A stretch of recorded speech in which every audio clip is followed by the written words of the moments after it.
बिस्मिल्लाहिर्रहमानिर्रहीम, अस्सलाम वालेकुम नाज़रीन, very warm welcome to BBC 11 headline news.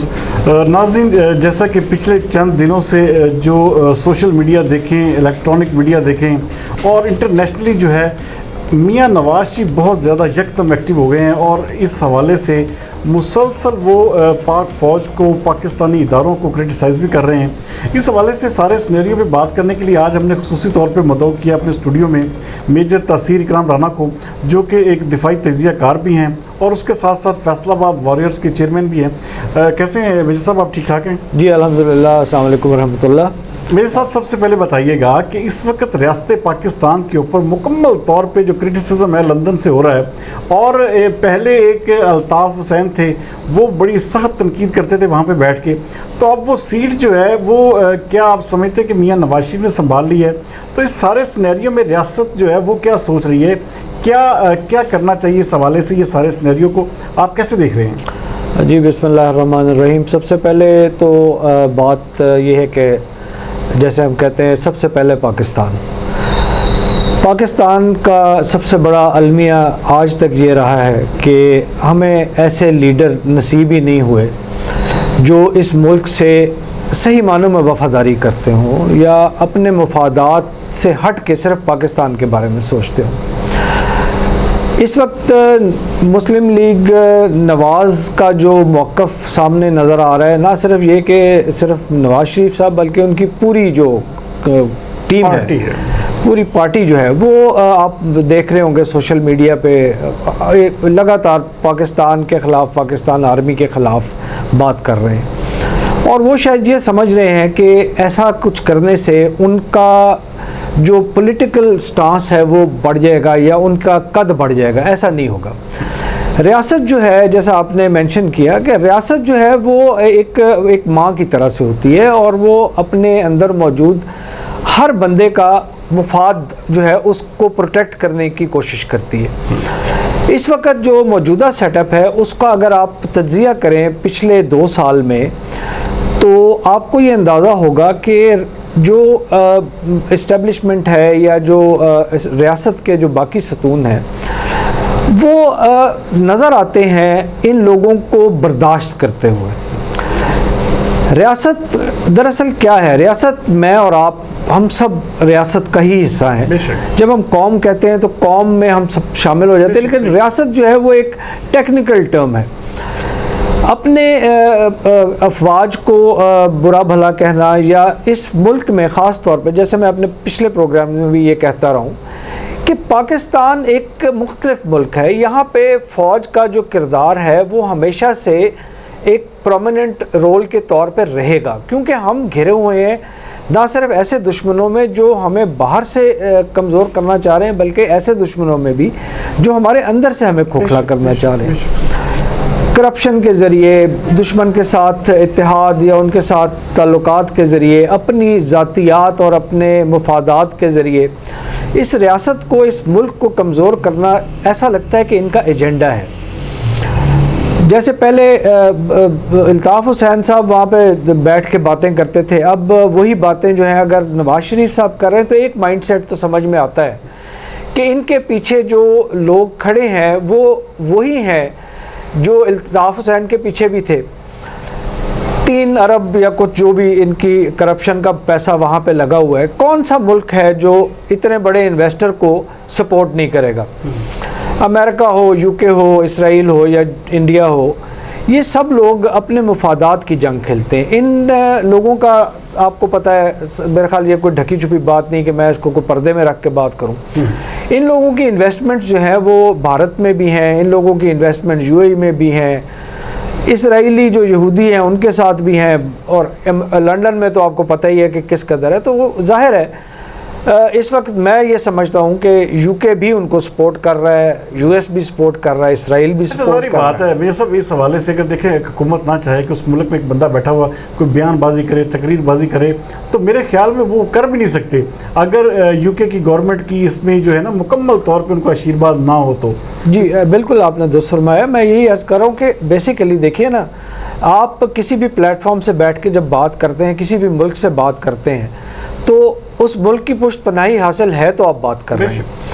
मैं ये समझता हूँ कि इस वक्त हमारी जो गवर्नमेंट है और जो भी इदारे हैं वो जिस तरह से इनको बर्दाश्त कर रहे हैं और जिस तरह से इनको मौका दे रहे हैं, वो दरअसल एक तरह से वो जिस तरह पतंग में एक ढील देते हैं डोर को, तो ये असल में अब अपने एक इख्तितामी अंजाम की तरफ जा रहे हैं, इख्तितामिया की तरफ बढ़ रहे हैं। तो इनका जो सियासी जो एक वेट था वो अब ख़त्म हो गया है। अब आहिस्ता आहिस्ता पीपल्स पार्टी अपनी मौत मर गई, मुस्लिम लीग भी अब अपनी एक सडन डेथ की तरफ जा रही है अगर इन्होंने अपना रवैया ठीक नहीं किया। मैं बार बार ये बात रिपीट करता हूँ कि देखिए, आप लोग जो ये सियासतदान हैं, ये इस मुल्क की लीडरशिप और क़यादत का एक मुकाम रखते हैं, और कायद जो होता है वो एक बाप की हैसियत रखता है। और सियासतदान अगर अपनी सियासत जो है वो ठीक तरीके से करें तो कोई वजह नहीं कि ये मुल्क तरक्की करे, इस मुल्क में इकॉनमी बेहतर हो, इस मुल्क के मुआशी और माशरती हालात ठीक हों, यहाँ पे एम्प्लॉयमेंट आए। मौजूदा गवर्नमेंट जो है वो अपने दलदल से निकल के चलती चलती आगे तो बढ़ रही है, लेकिन उसका पेस स्लो है। लेकिन अभी आज मैं देख रहा था न्यूज़ में कि पंजाब गवर्नमेंट ने इसको मुस्लिम लीग नून को या जो भी अपोजिशन के बाकी धड़े हैं, इनको कल उन्होंने एहतजाज की इजाज़त दी है। अगर ये ऐसा कर रहे हैं तो इसका मतलब ये है कि उनका रवैया जो है वो बहुत मस्बत है, और वो चाहते हैं कि ये सियासतदान जो हैं ये अपनी सियासत को कौमी धारे में एक सही तरीके से लेके आए। और यही मेरा ख्याल है कि एक अच्छे लीडर का भी शऊर और उसका किरदार होना चाहिए, और इमरान खान मेरा ख्याल है इस वक्त एक बड़े अच्छे लीडर के तौर पे ये काम कर रहा है। मेरे से एक चीज़ बताइएगा कि क्या ये ऐसा ये यकदम से अगर कोई इस हवाले से बात करता है कोई भी लीडर, तो उसको यकदम गद्दार कहना शुरू हो जाते हैं हम सारे मुकम्मल तौर पे। और अगर देखिए इस मुल्क का 3 बार वो प्राइम मिनिस्टर रहा है, तो यकदम एक गद्दारी का टैग दे देना, तो ये भी तो एक नामुनासिब आप नहीं समझते अमल है? मैं बार बार रिपीट करता हूँ, हम लोग बड़े जज्बाती लोग हैं। पाकिस्तान की कौम जो है वो इतनी जज्बाती है कि उस जज्बातियत के अंदर जब वो किसी का साथ देना खड़े होती है तो उस वक़्त वो उसके साथ उस हद तक चली जाती है कि वो ऐसा लगता है कि वो एक बिल्कुल इंडिस्पेंसिबल किस्म की शख्सियत बन गई। और जब वो किसी के साथ से हटती है या उसका साथ छोड़ती है तो फिर गद्दार भी बना देती है। और हम लोग दरअसल सारे लोग, मैं मेरे समेत, मैं नहीं समझता कि हमें किसी को भी गद्दार का लेबल लगाना चाहिए। किसी की बेवकूफ़ी को मैं गद्दारी नहीं कहता। अगर मियां नवाज शरीफ साहब ने कौमी राज जो है वो उगलने शुरू कर दिए हैं और ऐसी बातें बतानी शुरू कर दी हैं जो उन्होंने अपने दौरे अहद में एक हल्फ के ज़रिए ये कहा था कि वो कौमी राज जो है वो लीक आउट नहीं करेंगे, और अगर वो ऐसा कर रहे हैं तो वो अपनी ज़ात को बचाने के लिए कर रहे हैं। तो यहाँ पे मैं उनको गद्दार की बजाय बेवकूफ़ कहना ज़्यादा मुनासिब समझूंगा। और एक अच्छा लीडर जो है वो कभी भी ऐसी बात नहीं करता जिससे उस मुल्क और उसकी रियासत जो है वो कमज़ोर हो। तो ये बिल्कुल आपके साथ मैं बिल्कुल इस पे एग्री करता हूँ कि हमें किसी को गद्दार टैग करने का कोई इजाज़त नहीं है। हमें ऐसा कोई परमिशन नहीं है कि हम हर शख्स को गद्दार लेबल करते जाएं। हाँ, हमें ये ज़रूर करना चाहिए कि इन लोगों को, जिन लोगों के साथ हमने इतना अरसा गुजारा, इन लोगों को वोट दिए, इन लोगों से हमने इतनी मोहब्बत की, तो आज कम से कम हमसे इतना तकाजा तो हम इनसे कर सकते हैं कि कम से कम हमारी जो कौमी जो राज हैं उनको तो कम से कम लीक आउट ना करें। और अपने लिए ये उनकी कमज़ोरी है, ये उनके लिए एक तशवीश का बायस बनती जाएगी बात। अपनी साख मजरू हो रही है। मैं आज शहर में काफ़ी लोगों से मेरी मुलाकात हुई और बलूचिस्तान में लोगों ने मुस्लिम लीग नून के झंडे जलाए। आज शायद आपको न्यूज़ भी में पता चली हो।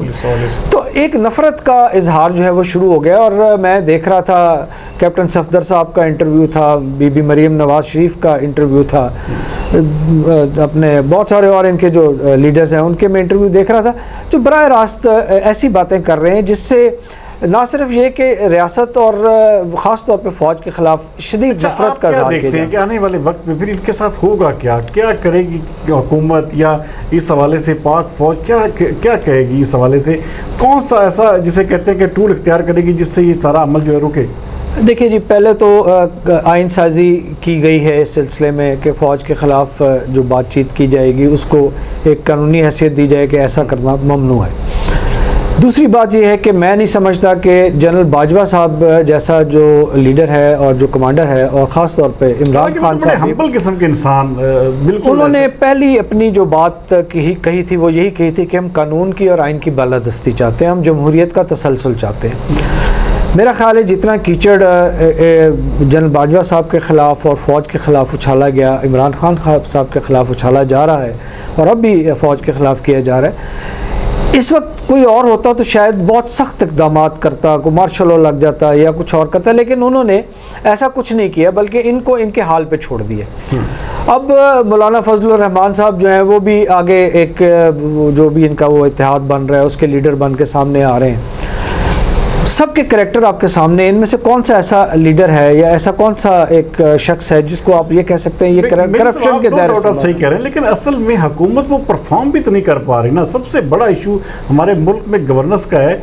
इमरान खान साहब बेहतर गवर्नेंस के साथ साथ वहाँ में माशी सूरत हाल भी तो ठीक नहीं कर पा रहे ना जी। देखिए, ये सारी चीज़ें जो है अवामल बन रहे हैं अपोजिशन को जो है मुतहर्रिक होने का या उनको कंबाइन होने का, तो क्या आप नहीं समझते कि इस हुकूमत के लिए परफॉर्म करना भी हर रोज ज़रूरी है? आम आदमी के लिए, आम आदमी को इंसाफ मिले, आम आदमी को रिलीफ मिले, लेकिन ये इस हवाले से कुछ भी नहीं हो रहा। मैं थोड़ी सी तल्ख बात करना चाहूँगा यहाँ पे। देखिए, पिछले 30-40 साल में जो हमारी ब्यूरोक्रेसी और जो हमारे इदारे जो इन तमाम चीज़ों को देखते हैं, वो जो सामने आए हैं, उनमें एक कसीर तादाद ऐसे लोगों की है जिनका अब तक भी ताल्लुक़ इसी पुराने ग्रोह से है।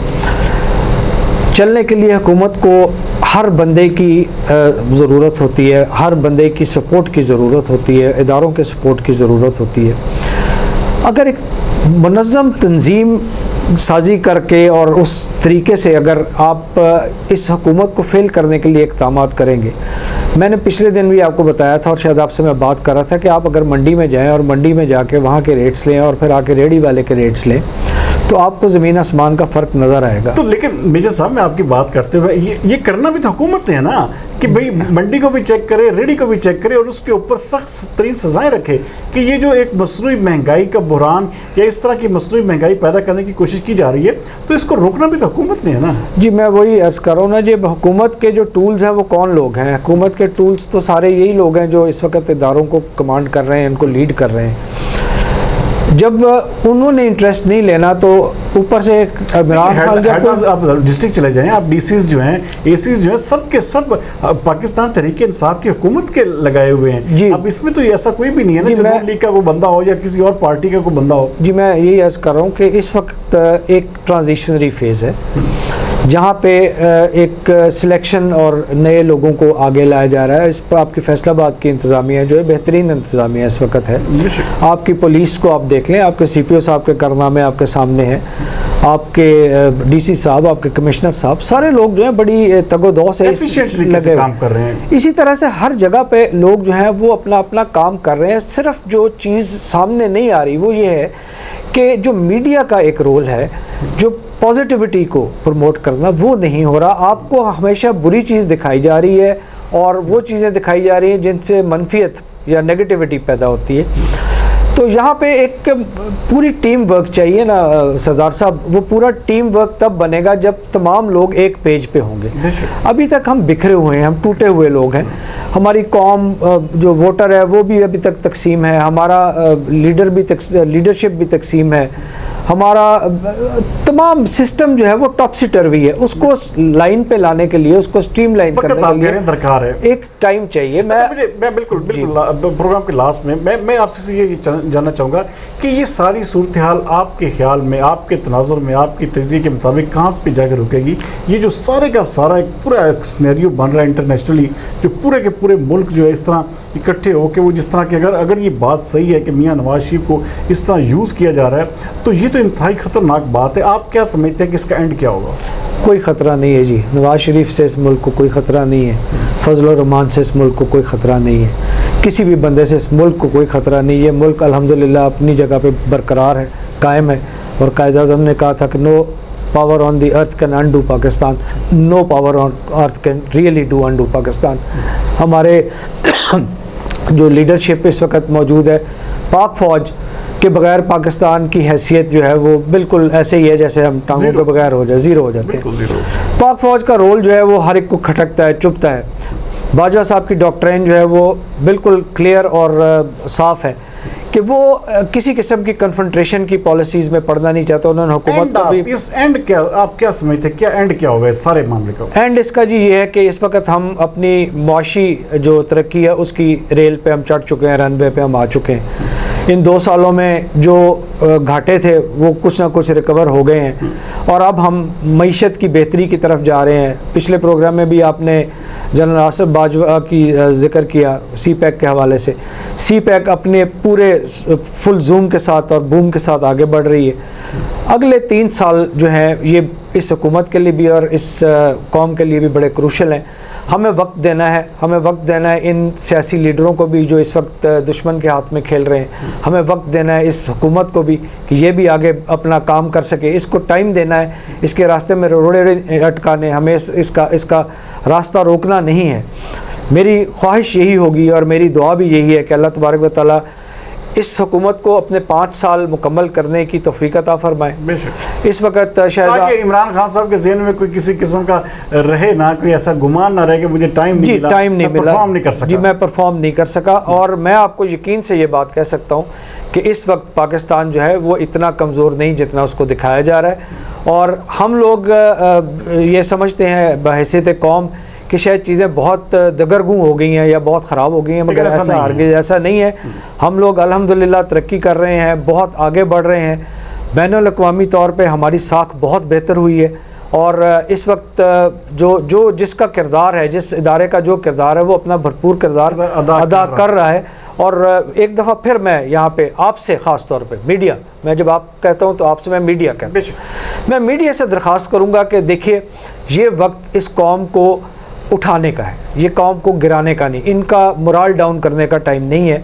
इस वक्त कौम को ये बताने की ज़रूरत है कि जो काम हुए हैं वो कितने बेहतर हुए हैं, उनका कहीं जिक्र नहीं है। गो के गवर्नमेंट भी इंटेंशनली शायद उसको इतना ज़्यादा प्रमोट नहीं कर रही, हाईलाइट नहीं कर रही क्योंकि वो चाहते हैं कि जो जिसने बोलना है एक दफ़ा बोल ले, एक दफ़ा ही उनको सारे जो नताइज हैं वो दिखा दिए जाएं। तो ये एक स्लो एंड स्टडी प्रोसेस है। इसको let us win the race and not die down as a defeated nation. मेरी तो कौम से ये मीडिया अपना रोल अदा करे, मेरा बार बार यही रिक्वेस्ट है, मीडिया अपना रोल अदा करे, हर पाकिस्तानी अपना रोल अदा करे जब तक पॉजिटिविटी जो है पॉजिटिविटी। जैसे कि आप सुन रहे थे मेजर तसीर इकराम राना साहब जो है बड़ी तफसील के साथ इस चीज़ को बयान कर रहे थे कि रियासत पाकिस्तान को किसी किस्म का किसी भी तकरीर से, किसी भी बात से, किसी के कुछ कहने से फ़र्क नहीं पड़ता क्योंकि पाकिस्तान की रियासत अल्हम्दुलिल्लाह इंतहाई मजबूत हाथों में है और जो पाक अफवाज के साथ है, पूरी कौम उसकी पुष्ट पे खड़ी है। और ये जो सारे का सारा जो एक मलबा या एक पलंदा पूरी इंटरनेशनली तौर पर तैयार किया जा रहा है या खड़ा किया जा रहा है, इसकी हैसियत और वक़्त एक ज़ीरो के जिसे कहते हैं ज़ीरो के बराबर भी नहीं है। तो नाज़रीन उम्मीद करते हैं कि आपको आज का प्रोग्राम ये पसंद आया होगा। अगले प्रोग्राम तक के लिए मुझे दीजिए इजाज़त। पाकिस्तान जिंदाबाद।